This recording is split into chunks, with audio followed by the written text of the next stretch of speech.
তো আজকে আমার শরীরটা খারাপ, তো গলার আওয়াজটা একটু অ্যাভয়েড করবে গাইস।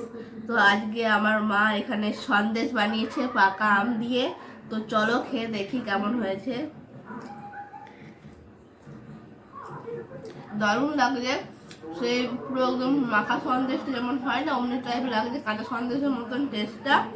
আর আমেরও ফ্লেভার আছে, তো এই গরমকালে দারুণ লাগবে খেতে। তো তোমরা বাড়িতে বানিয়ে দেখতে পারো কত সুন্দর হয়েছে, দেখো টেক্সচারটা সে খুব সুন্দর হয়েছে, ভালো অনেক সুন্দর বানানো। আমি দেখুন 3টে পাকা আম নিয়ে নিয়েছি। তা আম দিয়ে পাকা আম দিয়ে কী করবো রেসিপিটা দেখুন। তো দেখুন একদম মিষ্টি মতো আম নিতে হবে।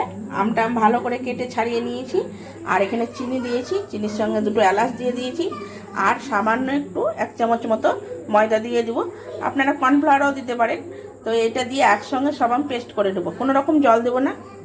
তা দেখুন আমি আমের পেস্টটা খুব সুন্দর মতন একদম করে নিয়েছি।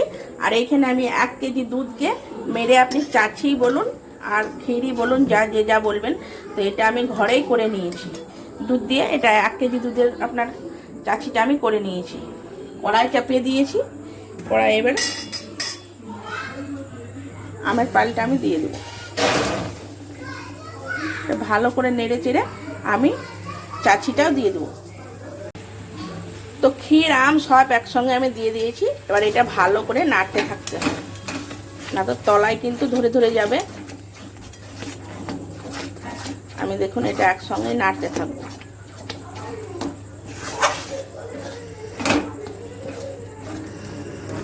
তা আমি দেখুন কতগুলো আমন্ড বাদাম নিয়ে নিয়েছি, এগুলোও ভালো করে একদম কুচুরি করে নেব। দেখুন পাকটা আমার হয়ে গেছে। তো আমি এই থালার মধ্যে একটু ঘি বুলিয়ে নেব। আর দেখুন আমার এটা এখনও গ্যাসটা চালানো আছে, কিন্তু এখনও কোনো ভাপ বেরোয়নি, মানে হয়ে গেছে একদম, একটুও জল নেই। তো আমি এবার বন্ধ করে দিলাম। তা দেখুন আমি কড়াই থেকে একদম ঢেলে নিয়েছি থালার মধ্যে। ঘিটা যেহেতু থালায় বুলিয়ে দিয়েছি, এটা একটা সেন্টও ভালো উঠবে। আর এটার উপরে আমি এবার সমান করে নিয়েছি। এবার এটাতে বাদামগুলো, কুচনো বাদামগুলো দিয়ে দিচ্ছি। এটা আবার কিছুক্ষণ ঠান্ডা হতে দিতে হবে।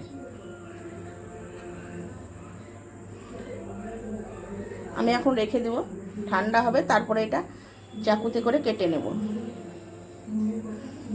তো দেখুন কত সুন্দর একরকম মিষ্টি হয়ে গেল আমার। এটা একদম ম্যাঙ্গো বরফি হয়ে যাবে আমার। তা আমি দেখুন এটা পিস করে কেটে নিয়েছি একদম সুন্দরভাবে। তো কত সুন্দর হয়েছে দেখুন, মিষ্টিটা খেতেও খুব টেস্টি হয়েছে।